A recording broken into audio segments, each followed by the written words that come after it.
The most effective uses of customized training are in really four key areas. The first is Do you help them align that before diving into developing the training? the first step of any training development is analysis. And that analysis is not only learning. So oftentimes training is built from the top down. The leaders say they need training. So we build the training, we give it to the team. But what is important is to What key elements should companies focus on when building a strong leadership pipeline? Well, the first has to do with, again, back to the culture of the company, making sure that anyone that's in a leadership position understands and upholds. Something that frustrates me as a trainer, as a facilitator of learning, is when I teach a group of people something and I know they learn it in the moment because I can test it. Then they go back to their work environment and their manager or leadership doesn't know how to support them. They don't know how to. And what steps can leaders take to ensure they're not only building, but also leaving a lasting impact? I mean, after all, that's what legacy is. Every conversation that we have, reaction that we give, the information we choose to reveal, all of that is scrutinized. And to demonstrate to, Who's your favorite author? well, my favorite author is from Brazil. His name is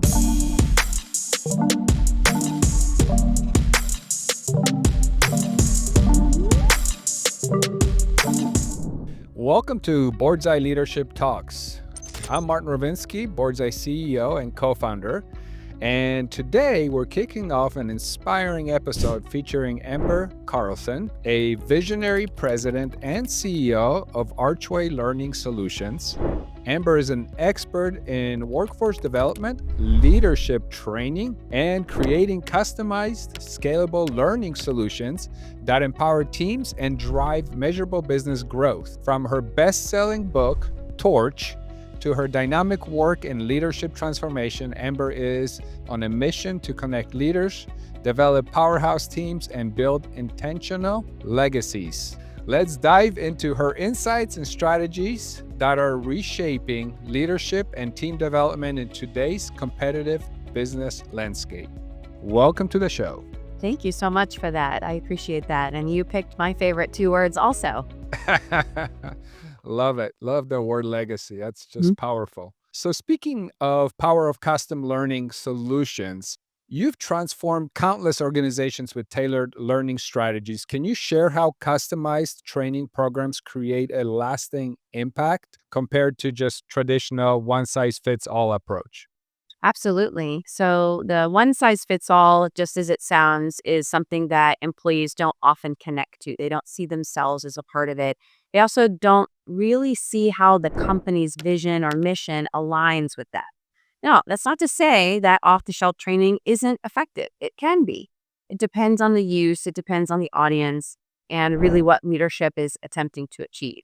But when you are wanting to reach an audience that's maybe disengaged, they are showing signs of discontent with an organization, and you're wanting to reignite that excitement within them or bring them back within the company's culture, then a customized training can do that. The most effective uses of customized training are in really four key areas. The first is the orientation experience. That really can't be off the shelf. That has to be unique to the culture of the company, has to be about the purpose-driven focus and vision. So that's one of the most effective. The second is in leadership development. Now, there's plenty of excellent leadership training that's out there, but bringing together the exact formula from these different models and theories and ideas that are out there that's unique to that business is one way that we customize it. Not everything has to be built from scratch, but the curation of the right formula of learning can be that customized path that's created. The third is in sales training. So there is sales training that is universal, right? We get to know people and we find out their needs and we link that. But the differentiation is the key. And that's where the customization comes in. And then finally, in succession management. So I don't say succession planning, I say management, because that's something we should be doing from the very beginning of someone's career, is considering how they will then pass that torch later on. So those four areas really are where it most succeeds with companies and with employees. um, versus a just kind of standard compliance training, safety training, knowledge gap training. So before I go into a next question, when you're looking at building the custom solution, custom training, do you start, you can correct me, but it sounds like you would start with gathering what is exactly the mission, vision, and values of the company to make sure that aligns with the flow of the training. Am I correct there? Absolutely. That's so important. And oftentimes, what is missing are business goals associated with that mission and vision. So I'll have folks reach out to me and say that they need training on something. And I'll ask them, well, what is the business goal? And how is this aligned to the company's vision or mission? And they don't know. They say, we just need training. So it's making sure that training fulfills a business need and it's not just a band aid solution that we think will work. We want to build training that we know will work because it's aligned to the need and we can measure it. So if they don't have a goal, they typically do have a mission, vision, and values, Yeah, right? usually yes. If they don't, if they're lacking, if they're maybe in the process of, maybe updating their vision, maybe they've reached their goals, do you help them align that before diving into developing the training? It's so important. The first step of any training development is analysis. And that analysis is not only learning the vision, the mission, values, the purpose, but it's also understanding all the stakeholders involved. So oftentimes training is built from the top down. The leaders say they need training. So we build the training, we give it to the team. But what is important is to keep the team involved in the development of the learning because then you gain their buy in and we gain insights into how it really works in the real world so that we're not building training just to check a box, but are Yeah, building something that's effective. that's awesome. It's got to be effective, or else it's a waste of time for Yeah, for everybody. everyone. Mhm. Yeah. So building leadership bench strength, so developing leadership succession, you already kind of mentioned that, is obviously one of your specialties. What key elements should companies focus on when building a strong leadership pipeline? Well, the first has to do with, again, back to the culture of the company, making sure that anyone that's in a leadership position understands and upholds the culture of that company. So, if you're, for example, if a company is very technically focused, then that leadership, they need to have that acumen and understanding in order to effectively lead others that are in that space. I have a client of mine who is struggling with a group of engineers and wants to hire a manager that those engineers will respect and is seeking to find that perfect unicorn right fit. When he and I discussed it, is hiring for culture is going to be the first thing, and then bringing in the team's knowledge because, as you know, any leader we don't know it all. It's impossible for us to. The best leaders, and we hear it historically, are those that surround themselves with people smarter than themselves. So I helped him to pivot his thinking from, I need to hire the best engineer who's also the best manager, and instead focus on the manager's culture and alignment with the vision. Then he was able to bring in the rest of the team to do what they do best, which is to engineer the solution. So companies need to always be looking for culture first. That's really important. Yes, skills are needed. You need to have someone who's competent at the job. I'm not saying that, right? They need to have that competence. But when you're comparing the two, I would always choose the person that is more culturally aligned because I can bring in that skill set or bring in other expertise than someone who is not culturally aligned and is going to disrail all the hard work I've done to bring my teams together. That makes sense. And this next topic, you also touched on it, but many organizations struggle with employee engagement, Mhm. especially in training programs. What are your best practices for making learning experiences meaningful and memorable? So that has to do with your audience. So while I might build a, say, leadership academy for one organization, I will build a different one for another organization based on who the audience is. So if I am working, say, with a group of physicians, then I will think about what is their personality style and their approach and their belief and what's important to them. Um, that would be that would shape the direction of the training versus say a group of people who are event planners and they're leaders and wanting to celebrate events and special occasions in someone's life. You're going to have that different approach to your audience. And when you have that approach, you're speaking their language. That's really what it is you're connecting with them in a way that they feel like, you get me, you understand me. Okay, I feel drawn into this. That's part of it. The other piece is understanding human motivation. What motivates this audience? Intrinsic, extrinsic, that plays a part of it, but it has a lot more to do with their purpose. Do the people in the room know what their purpose is and how it's aligned to the bigger picture? When we as humans feel like what we do has purpose every day, we are more engaged, we're more apt to come to work excited and ready to Yeah. go than if we are unsure of how what we do plays into the bigger picture. Um, we've seen historically with data that people, when they quit, yes, they might quit a job for maybe a little bit more pay, maybe something that's a little bit more comfortable, convenient, maybe it's geography. But a vast majority of the time, it's a wrong fit with their management because they didn't have that connection of what motivates me and what my purpose is and how I feel supported in that environment. So agreeable. Like that is, yeah. I mean, I've seen more people quit just because of being out of alignment of maybe not even personal mission doesn't align with the company mission versus money. I've seen people take lesser for money jobs just because they were more excited about the opportunity of the difference they can make. So definitely can agree with that.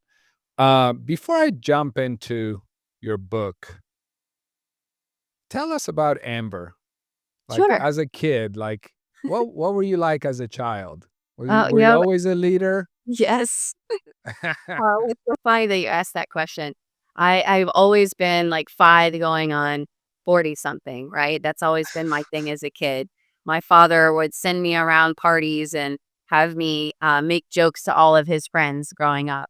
So I've always kind of been the leader of the pack, and tend to continue to be when I walk into situations and scenarios, just my personality. Um, but I will say that Amber as a kid, I was the climbing the tree and riding the bike kind of kid, like, so many of us were, and try to instill that in my own kiddos. So I have 2 young kids and I'm teaching them how to roller skate. And my son actually is teaching me how to throw a football because I can't. He taught me a little bit. Uh, so I am very family focused and have very strong boundaries around that actually with my work. So I do not work in the evenings. I do not work on weekends. I do not work in the holidays. And I know a lot of other people out there who do not have those boundaries.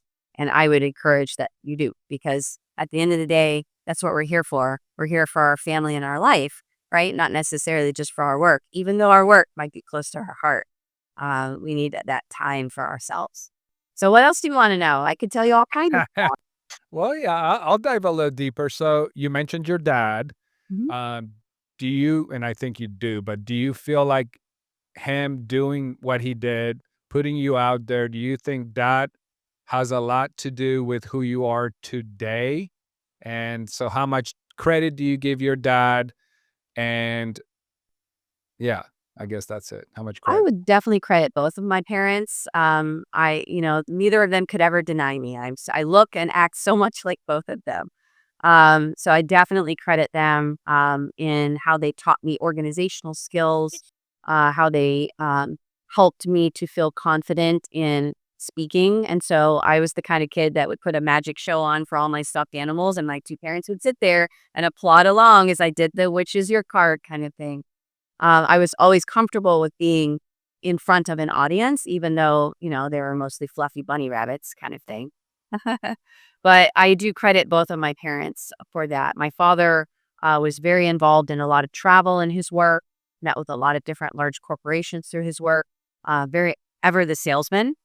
Whereas my mother was very much in the support side, worked a lot in customer support, but she was the kind of woman that would get up and do spoken word poetry and dance the tango, right? She was just very bold and confident.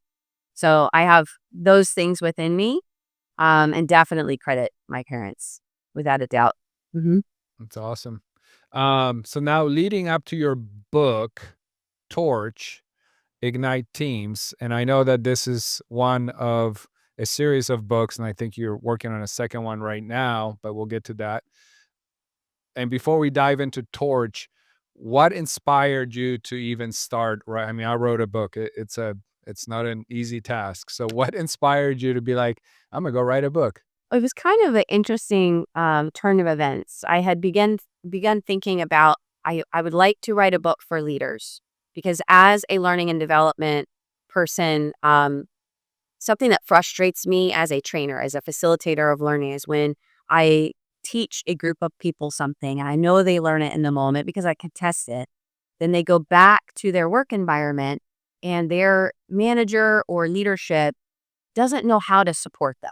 They don't Mhm. know how to hold them accountable to what they've learned, how to apply it, how to work with that information, no matter how many tools I give them. Unless the leader themselves has gone to that exact training, they tend to struggle with helping them to apply it. So this is where my thought process began. And boy, did it go in a whole other direction. So as I was thinking about this, I began meeting with leaders. So I interviewed hundreds of executive leaders, CEOs, SVPs, religious leaders, community leaders, just all different types of people who manage different groups, and asked them lots of different questions. And it really became clear to me it has less to do with the leader knowing how to hold someone accountable after a single learning event. It has more to do the relationship that leader has with that person in order for that person to even feel comfortable to ask a question or to say, I don't know, or I'm wrong, or I made a mistake. So then my academic background is in organizational development and leadership. So I went back to those theories and models, went back to that research and really looked at a lot of empirical studies, read, and most of these books behind me are leadership development books. There's a lot of them back there and a lot more over there. Read tons and tons of books and just continued to be supported in the idea of how do we first and foremost as leaders create a foundation for a team of success. And so this first book is about those foundational skills that leaders can have, how they build trust, how they facilitate ownership and personal accountability, how they develop a relationship with strong communication, and how they demonstrate humility. That's the torch that we create, that we forge every day in order to pass it on to someone else. So, book one, this first one is all about that foundational skill set. So that was the skills that I had focused on. But then I think I told you before that I wrote the book in kind of a different way. It's not written as a case study or a list of interviews or a review of all these empirical studies. It's written as a story. I believe that one of the best ways to learn is through storytelling. I mean, we've done it, as long as humans have existed, is through storytelling. And so I wrote it as a story through the eyes of one person as she experiences these learnings with other leaders in a remote retreat kind of experience where they're all fully immersed in and open to, okay, I'm going to learn, I'm going to grow, I'm going to be introspective. I'm going to say, hey, I don't have all the answers. How can I be better for my teams? And they experience it. And not all of them like it. Not all of them agree with it. And the leaders, for anyone who sees the book, the leaders and the characters there represent different leadership styles. So all of us are different in our style and our approach, or we might have several depending on the situation and how we'll approach it. So it's kind of like watching different leadership styles debate and argue how we can utilize these skills when working with teams. So also your book, Forge Legacy, right, emphasizes on creating an intentional legacy. And what steps can leaders take to ensure they're not only building successful teams, which of course we all want that, but also leaving a lasting impact? I mean, after all, that's what legacy is. One thing that comes to mind immediately is as a leader, everything that we do is in a spotlight. Every conversation that we have, reaction that we give, the information we choose to reveal, all of that is scrutinized. And to demonstrate to your team and to your organization and to the world that you, first of all, treat everyone equally, that you treat the janitor the same way you treat the CEO kind of mindset, right? That we have that treatment of mutual respect. That opens up so much for people to really listen and hear the message that the leader is trying to convey. Because because the thought is, okay, he gets me, he sees me, he understands me. I will listen to him because I feel he will hear me. So it's that reciprocal respect. Um, Also, having an awareness that every interaction has a ripple effect. So if I am, as a leader, frustrated by something, maybe, maybe we didn't hit a certain target goal, or there was a failure in a certain department. And if I bring that frustration with me to my next meeting, I am failing the people in that meeting. So having the self awareness to to kind of shift your presence based on the needs of the people in the room, not on your own experience, you'll be able to get more out of those people. And so the ripple effect will help those people be better for their teams and so on. So there are several different leaders I talk to who have very um, wonderful legacies that all of them had that same humble approach. And that consistently across the board, the more humble, the more real that leader felt to their teams, the larger scale impact, to the point where years after retirement, they still have team members reaching out to them and wanting to talk to them and be connected. So that's the kind of legacy I know I would want to leave, is one where I know that I positively impacted someone's life to the point where they reached their potential and was able to help other people reach their potential because I felt respected and could deliver that respect to others. That's awesome. So let's talk about the books behind you and off to your right. So many. Who's your favorite author? Well, my favorite author is from Brazil. His name is Paulo Coelho. He wrote The Alchemist and several other books. I love his work because he challenges so much of what our mindset can be and pushes us beyond our boundaries of what we think about the world, what we think about relationships, what we think about ourselves. I also really enjoy his storytelling point of view. Another favorite author of mine that's more practical, that has really impacted the way I run my business, is Dan Martel. He wrote a really great book recently that helped me think about a way to better organize myself and my business with my team. How to focus less on the things that I do, um, and allow those other people who are better at those things, let them do it and let me get back to my zone of genius, right? All of us have our different zones of genius. And so he encourages, bring in the people that can do that well and that love to do that. Let them do it. Give them that role so that you can go do the thing that you're the best at. So those are Uh, two that come immediately to mind, more on a personal side and more recently a professional side. so one of my favorite authors, and a lot of people actually haven't heard of him. So you have a lot of books back there. So I'm curious. And you said storytelling, and that just made me think of this author right away. Og Mendino. Have you ever read his work? No, I told you you wouldn't know it. no. Well, now I need to know. Yeah, no, Sure. he's a great storytelling author. He's let's see, he was born 1923, passed away 1996. So he's obviously not around, but you should definitely look him up. Wonderful. The greatest miracle in the world, great book. Mhm. University of Success, great book. A Better Way to Live, it'll bring tears to your eyes. Wow. So, Thank you. okay, that's my input on books because most people haven't heard of him. That's why I love to drop that name.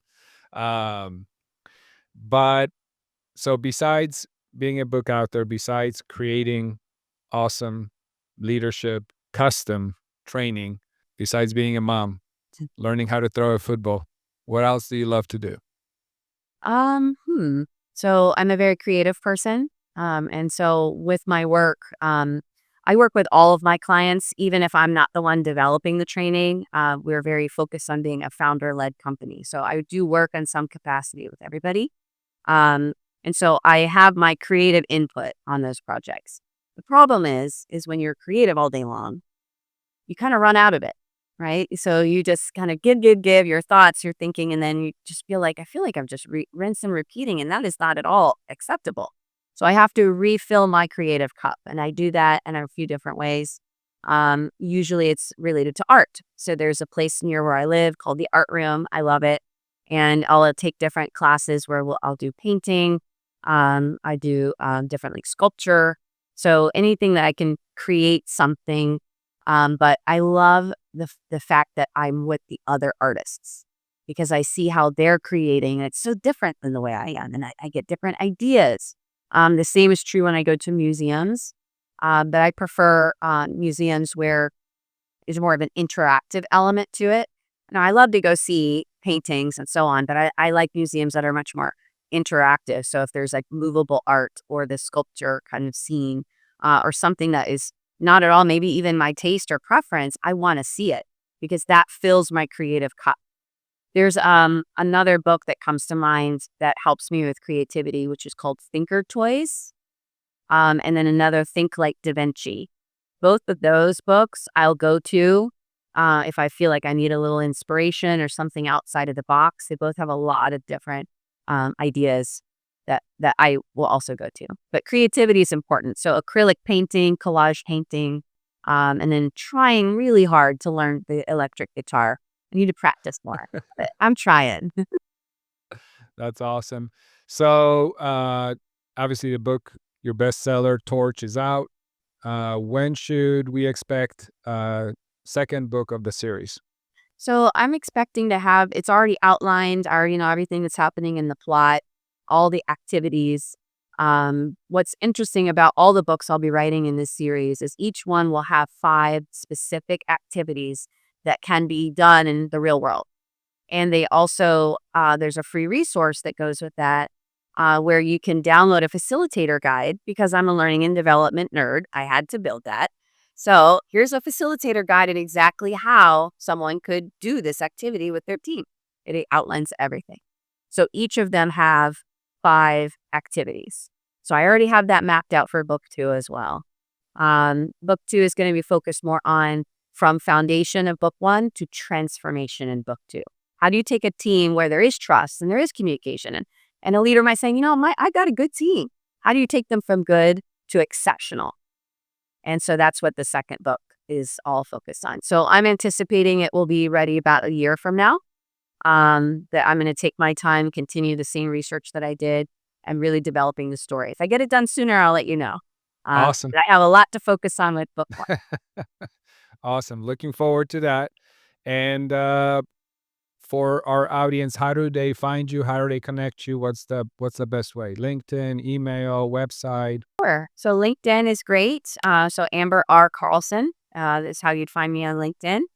And on Amazon, if they're interested in checking out the book, it's called Torch, Ignite Teams, Forge Legacy.